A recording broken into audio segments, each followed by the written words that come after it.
We're going to Missouri with 10,000 head. I want you all to know what you're up against. We got 1,000 miles to go. 10 miles a day will be good.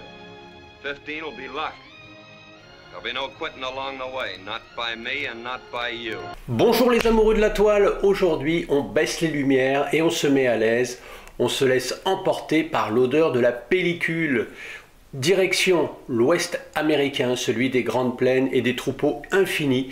Un ouest qui n'a rien d'une carte postale. L'ouest rude, poussiéreux, plein de tensions et de légendes. Nous sommes en 1948. Howard Hawks, l'un des maîtres de Hollywood, s'entoure de deux géants. John Wayne, déjà icône du western, et un jeune premier, dirons-nous, qui ne va pas tarder à se faire un nom, Montgomery Clift. Ensemble, ils nous racontent la plus longue et la plus périlleuse, peut-être aussi la plus célèbre des transhumances du cinéma, celle de la Rivière Rouge. Ce film, c'est l'affrontement entre deux volontés, une lutte entre un père adoptif et son fils, au cœur d'un voyage qui va changer à jamais la vie de ces hommes et entrer dans l'histoire du western. Alors servez-vous un bon whisky comme au saloon, et d'ailleurs dans ce film, il n'en est point question de saloon. Installez-vous confortablement. Les portes du ciné-club de On se fait une toile s'ouvrent spécialement pour vous. La poussière se lève et la rivière rouge coule à l'horizon.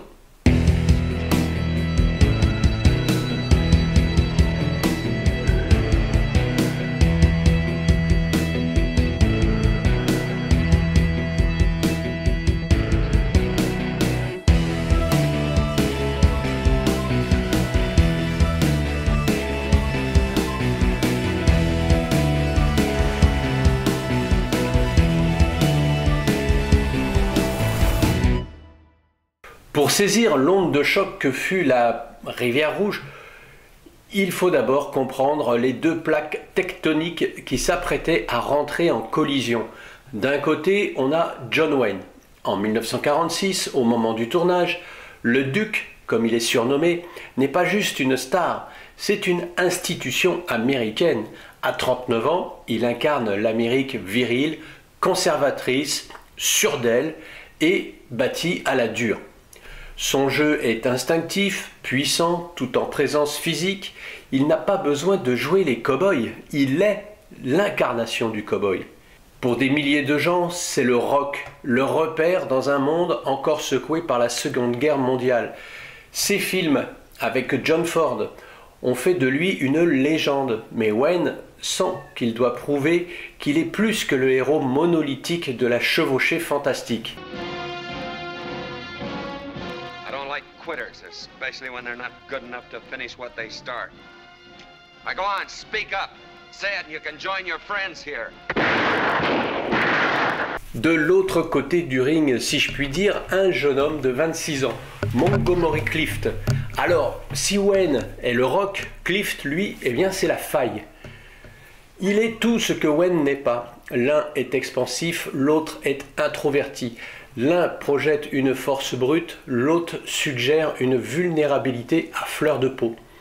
Il ne débarque pas des grands espaces, mais des scènes exigeantes de Broadway. Et contrairement à une idée reçue, non, il n'a pas été formé à l'Actor Studio. Pourquoi me direz-vous? Eh bien parce que ce studio justement de formation n'ouvrira ses portes qu'en 1947. Par contre, il est en revanche un pionnier de cette technique de jeu introspective, inspirée par Stanislavski, qu'on appellera bientôt la méthode.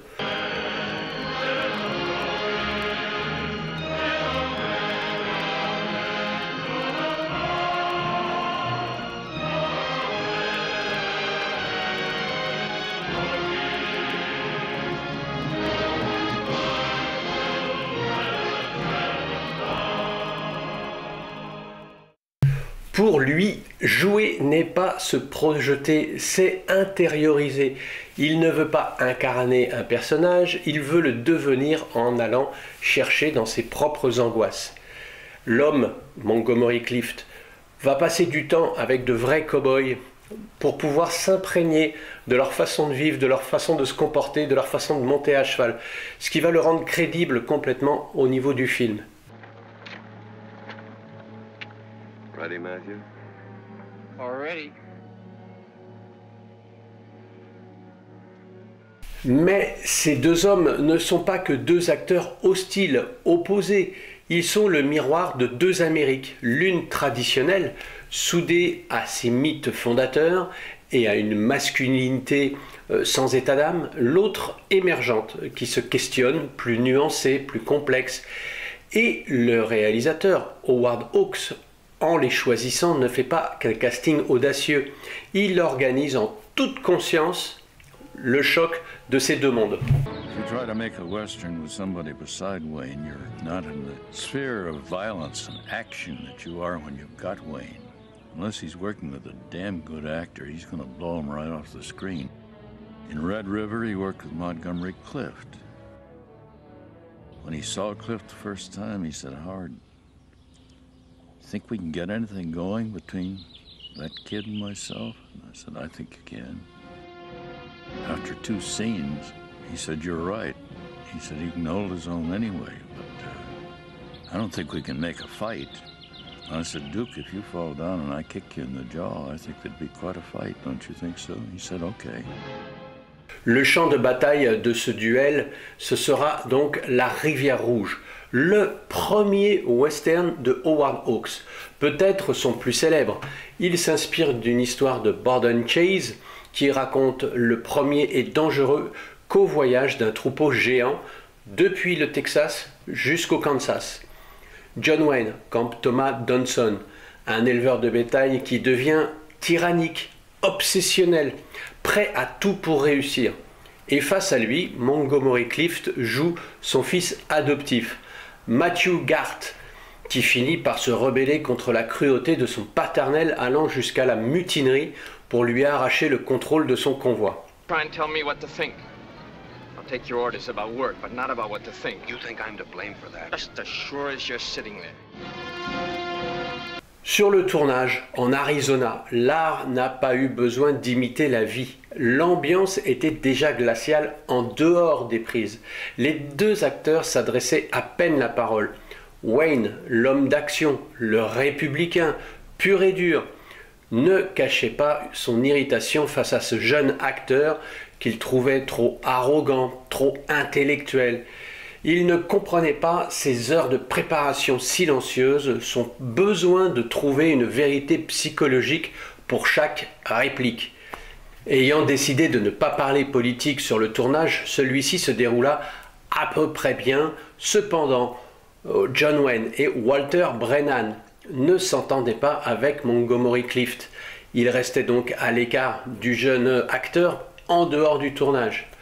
Montgomery Clift a d'ailleurs déclaré qu'il n'appréciait ni Howard Hawks ni John Wayne. Il participait tout de même très occasionnellement à des parties de poker nocturnes qu'ils organisaient où, dit-il, ils riaient, ils buvaient, racontaient des blagues salaces et se tapaient dans le dos.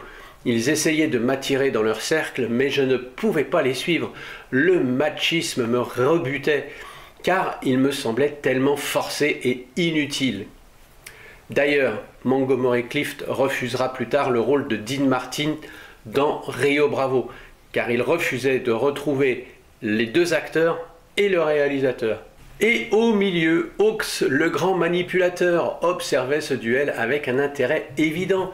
Il tenait le cœur de son film. Loin de calmer le jeu, il a soufflé sur les braises. Il a compris que cet antagonisme réel donnait une puissance folle à leur scène de face à face. Il aurait même conseillé à Montgomery Clift de ne pas chercher à rivaliser avec John Wayne sur la force, mais de jouer à l'opposé, c'est-à-dire avec un calme réfléchi qui mettrait en relief la fureur de son partenaire. Got about 10 with him.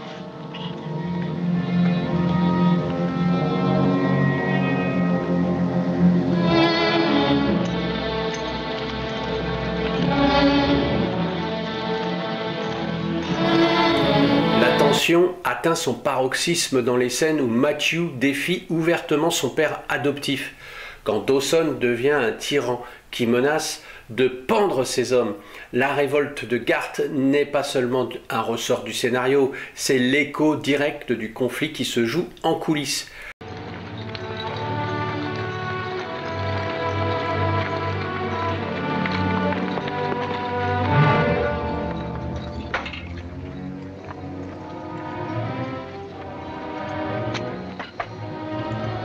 Canelli. You started all this. Yeah, I did. I know it, and I'd do anything. I tell you, show we're 300 or 400 heads short. And you killed Dan Latimer. Sure I did. I know that, too. I know it, and I'd give my right Stealing arm. sugar like a kid. Well, they whip kids to teach them better. They what? Laredo, Teeler, time to that wagon wheel. No, they won't. Nobody's gonna tie me to no wagon wheel, no sir. Then you'll take it without a wheel to lean against. Oh, Mr. Dunson, I was wrong, awful wrong, but nobody's gonna whip me. Turn around, Bunk. Don't do it, Mr. Dunson. Turn around, you'll get it in the eye. Don't do it, Mr. Dunson, I tell you, don't do it!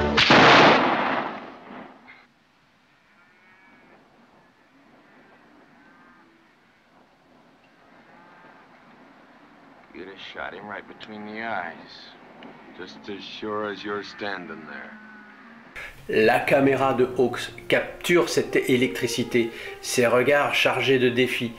Le spectateur ne voit pas juste deux personnages, il voit deux visions du monde qui s'affrontent violemment. Le tournage, lui, se termine en 1946, mais le film mettra près de 2 ans avant de sortir sur les écrans. En proie à des difficultés de post-production, de montage surtout, mais aussi en partie à cause d'un problème juridique avec le fameux Howard Hughes, qui prétendait que La Rivière Rouge était similaire à son film Le Banni, sorti en 1943. Alors, honnêtement, si l'un est resté dans les mémoires, c'est uniquement pour l'affiche qui représentait les atouts de Jane Russell. Rien de comparable entre les deux films. Si au départ ce délai était frustrant, il s'est avéré une chance inouïe, car quand le film sort enfin en 1948, Montgomery Clift n'est plus un inconnu. Son autre film, Les Anges Marqués, tourné après La Rivière Rouge, mais sorti avant, lui a déjà valu une nomination à l'Oscar. Alors le public est désormais impatient d'assister au choc entre la vieille garde et le nouveau prodige. You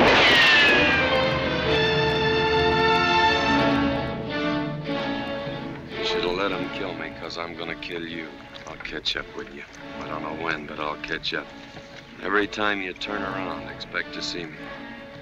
There's one time you'll turn around and I'll be there.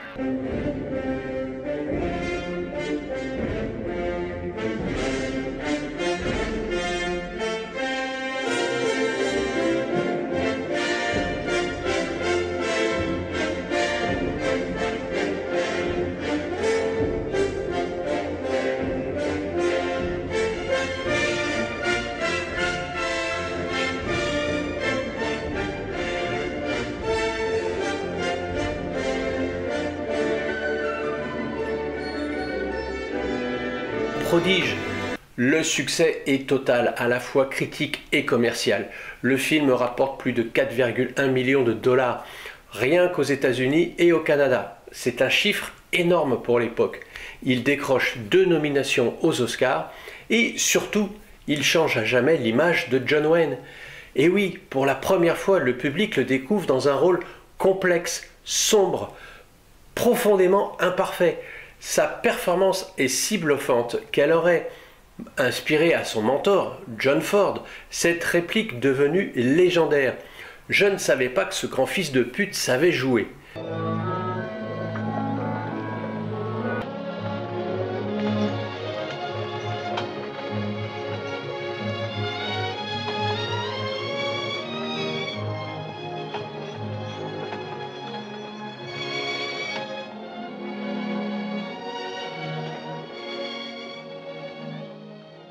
Mothers.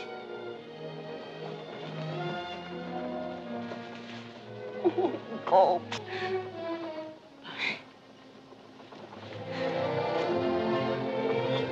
In making westerns, Hawks acknowledged the influence of his friend and contemporary John Ford. He has a peculiar quality of silent pictures. If he wants to make a funeral, he doesn't need words. Nothing into this world, and it's certain we can carry nothing out. I made a very good burial scene once that I told him to look at. I saw a cloud coming, and I knew it was going to pass over the hill behind, and I said to Wayne, now get ready, and no matter whether you make a muss, just keep on going. We can dub it in easy. And he did, and he said, "What was happening?" And I said, "A cloud went right over as you were reading this thing, and it made it very good." But Ford fills his pictures with stuff like that. C'est la véritable consécration pour John Wayne. Burt Lancaster s'est vu offrir le rôle de Montgomery Clift à un moment, par l'agent Charles Feldman, qui essayait donc de signer l'ancien acrobate. Mais Lancaster venait de signer avec Harold Heck, et donc il a dû être obligé de refuser le rôle, mais il a joué en contrepartie dans Les Tueurs de Sion Mac en 1946, donc la date du tournage. Et c'était ses débuts au cinéma, on sait maintenant la carrière qu'il a fait, rétrospective d'ailleurs sur Les Tueurs, que vous pouvez retrouver sur cette chaîne. Petit saut dans le temps, dans une interview en 1974, Howard Hawks a déclaré qu'il avait initialement proposé le rôle à un autre grand acteur pour jouer celui de John Wayne. Mais celui-ci a refusé parce qu'il pensait que la nature impitoyable du personnage de Dawson n'aurait pas convenu à son image à l'écran. C'était Gary Cooper, un autre acteur aussi habitué de Hawks, a aussi refusé le rôle. C'était Cary Grant. Alors lui, on l'a jamais vu dans un western réellement, parce qu'il n'aimait pas les chevaux et il détestait monter à cheval. Ça aurait été quand même embêtant pour ce film.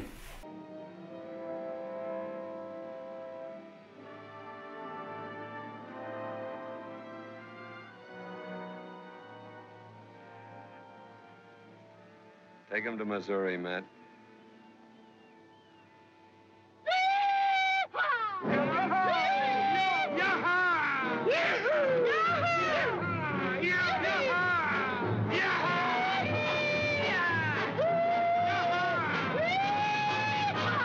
Nous avons déjà parlé de Walter Brennan dans des vidéos précédentes consacrées à ce cycle qui se termine aujourd'hui avec Howard Hawks. Il est l'un des acteurs fétiches du réalisateur. Ici, il joue un rôle de témoin. C'est lui la voix off, celui qui nous accompagne. C'est la conscience de Dawson dans sa course folle, mais c'est lui aussi qui amène ses touches d'humour indispensable pour que le film puisse devenir culte. D'ailleurs, je mentionnerai cette scène où John Wayne est légèrement blessé. Il lui verse un peu d'alcool sur la plaie à ce moment-là. Voyant qu'il souffre, on voit Walter Brennan sourire, vous savez, ce petit sourire coquin.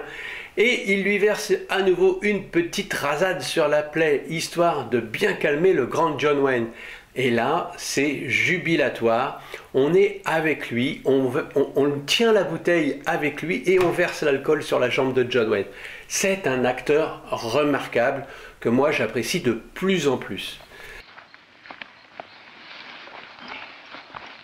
Got you in the leg, huh? Yeah.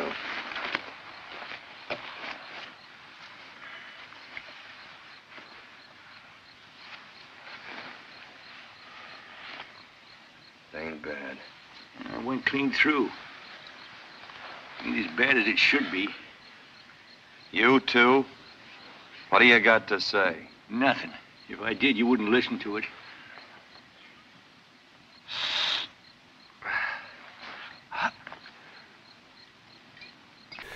Je mentionnerai aussi cette fois pour la distribution Hank Worden, né en 1901.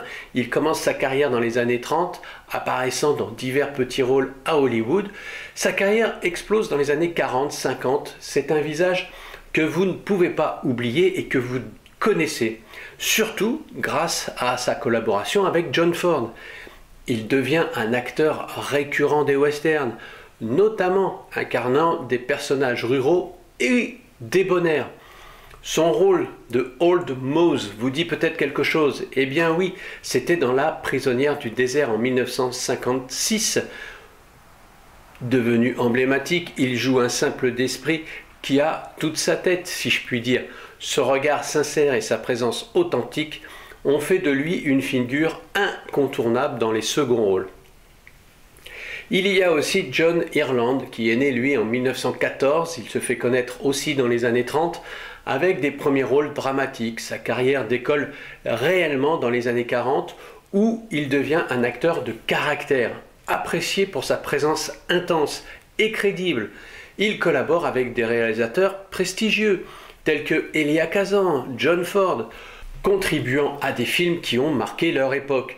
Je ne manquerai pas de mentionner par exemple son rôle dans Règlement de compte à Hockey Coral, où il fait face à Kirk Douglas. Dans ce film La Rivière Rouge, son rôle aurait dû être beaucoup plus important. Mais Howard Hawks dit qu'il était affligé par son comportement, selon lui non professionnel et lubrique, en partie dû à l'alcoolisme de l'acteur. Cela a donc contribué à la réduction drastique du rôle d'Irlande. Sherry Valance, dans le film final, aurait dû avoir une place beaucoup plus importante. Mais là où ça devient cocasse, c'est que d'autres acteurs du film, et notamment aussi le scénariste Borden Chase, ont déclaré que le problème principal de Hawks avec Irlande, résidait dans leur rivalité pour l'affection de l'actrice principale. Je veux bien sûr mentionner Joanne Dru. D'ailleurs, il est temps de parler de cette actrice. Joanne Dru n'a pas eu une grande carrière en soi, mais elle a quand même tourné avec de grands réalisateurs. Encore une fois, on retrouve John Ford derrière la manivelle, Anthony Mann, Richard Thorpe, Delmer Daves, et elle a aussi eu une carrière tout à fait honorable à la télévision. Alors, de ces deux prétendants, qui a eu le dernier mot? Est-ce que c'est Howard Hawks et son inversion à Irlande pour son alcoolisme, ou Irlande qui a vraiment séduit la belle? Eh bien, c'est le deuxième cas, puisqu'ils se sont mariés en 1949.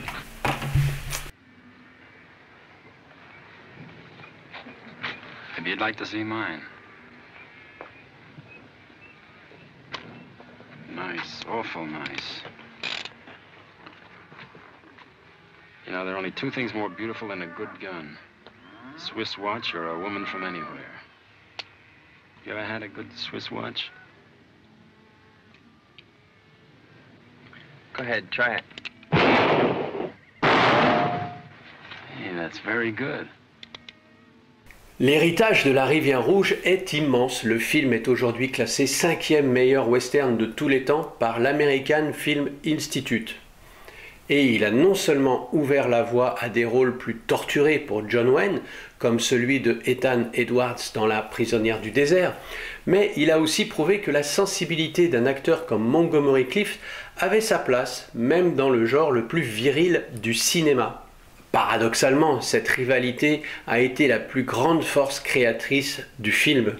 Le thème musical, si vous tendez bien l'oreille, est celui qui sera repris des années plus tard dans Rio Bravo. Composé par Dimitri Tiomkin, le thème sera chanté par Dean Martin et Ricky Nelson dans ce western de 1959. On aurait peut-être apprécié que le duel final s'éternise un peu plus, qu'on en ait un peu plus pour notre argent, comme dirait l'autre. Mais que voulez-vous, Hawks a modifié la fin, nous offrant une fin satisfaisante à tout point de vue, brève mais efficace. À l'origine, le personnage interprété par John Wayne devait mourir. C'était justement John Ireland qui devait lui tirer dessus et le blesser mortellement.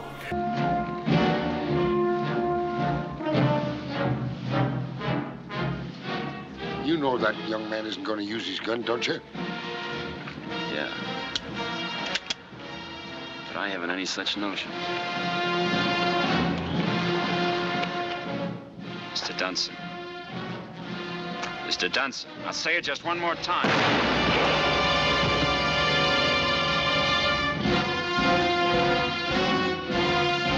Mais Hawks a déclaré qu'il aimait trop les deux personnages pour pouvoir en laisser mourir un. Voilà l'explication qu'il nous donne pour justifier son changement. Pour Hawks, La Rivière Rouge, c'est son premier western. C'est sa première collaboration avec John Wayne. Hawks disait qu'il n'y avait pas beaucoup de bonnes histoires à raconter sur l'Ouest américain. Ici, il transcende le genre avec plus de 1500 têtes de bétail qui fait défiler devant sa caméra pour nous donner l'illusion de 10 000 têtes. Il n'est pas vraiment tendre avec ce qui va suivre dans le genre western. Si l'on parle par exemple de La Horde sauvage, il dit que c'est un film assez mauvais, que tout ce qu'il a vu c'était des seaux de peinture rouge et des déluges de sang, et qu'il ne croyait pas qu'un bon metteur en scène ait besoin de tout ce fatras. Alors voilà, il a rhabillé Peckinpah pour l'hiver. Qu'est-ce qu'il pourrait penser de notre ami Tarantino, qui ne sait pas terminer un film sans un bain de sang? Bref, on s'égare. La Rivière Rouge, c'est le prototype du western baroudeur qui nous fait vivre l'Ouest américain avec les plus profondes cicatrices de son histoire. C'est tout simplement un chef-d'œuvre du western, un drame humain intense et l'un des meilleurs films de son genre. Si vous l'avez déjà vu, eh bien je pense que vous savez de quoi je parle.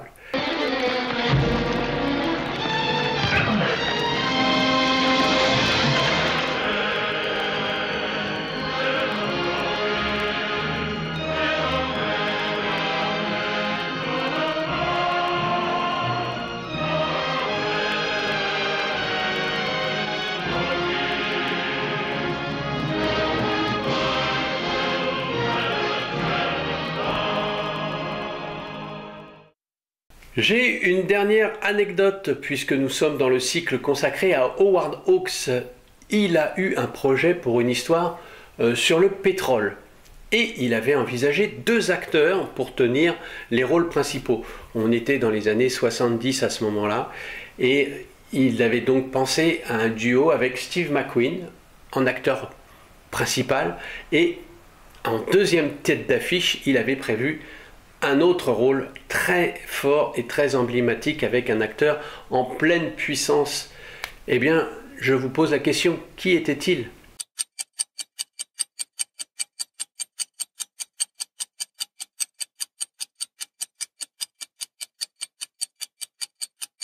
Voilà, à votre tour de me dire ce que vous pensez de cette Rivière Rouge, si vous l'avez vue, si à travers cette rétrospective vous avez redécouvert ce film, réimaginé des scènes. Vous pouvez me dire tout ça dans vos commentaires tout simplement. Comme d'habitude, je compte sur vous pour bien sûr liker et vous abonner à cette rétrospective et à cette chaîne. J'espère que ce cycle Howard Hawks vous a convenu. Si vous reconnaissez son génie, celui d'avoir trouvé des situations particulières et de les avoir rendues universelles, d'avoir un style d'une simplicité trompeuse cachant une compréhension parfaite, ce qui fait l'essence du cinéma, des personnages forts dans des situations fortes. Tout ça, c'est Howard Hawks. Il n'a d'ailleurs reçu qu'une seule nomination pour l'Oscar du meilleur réalisateur. Et il a fini par obtenir un Oscar d'honneur en 1975 pour l'ensemble de son œuvre. Une reconnaissance sur le tard pour un géant qui a toujours préféré l'admiration du public aux récompenses. C'est un peu comme moi d'ailleurs. Sur ces belles paroles, je vous dis à très bientôt. Bien sûr, si vous voulez d'autres rétrospectives consacrées comme ça à des cycles pour un acteur, un réalisateur, n'hésitez pas à le mentionner dans vos commentaires. Mais cette fois-ci, je vous laisse en bonne compagnie, celle de John Wayne, de Walter Brennan et Montgomery Clift. Ciao, ciao, bonne toile surtout.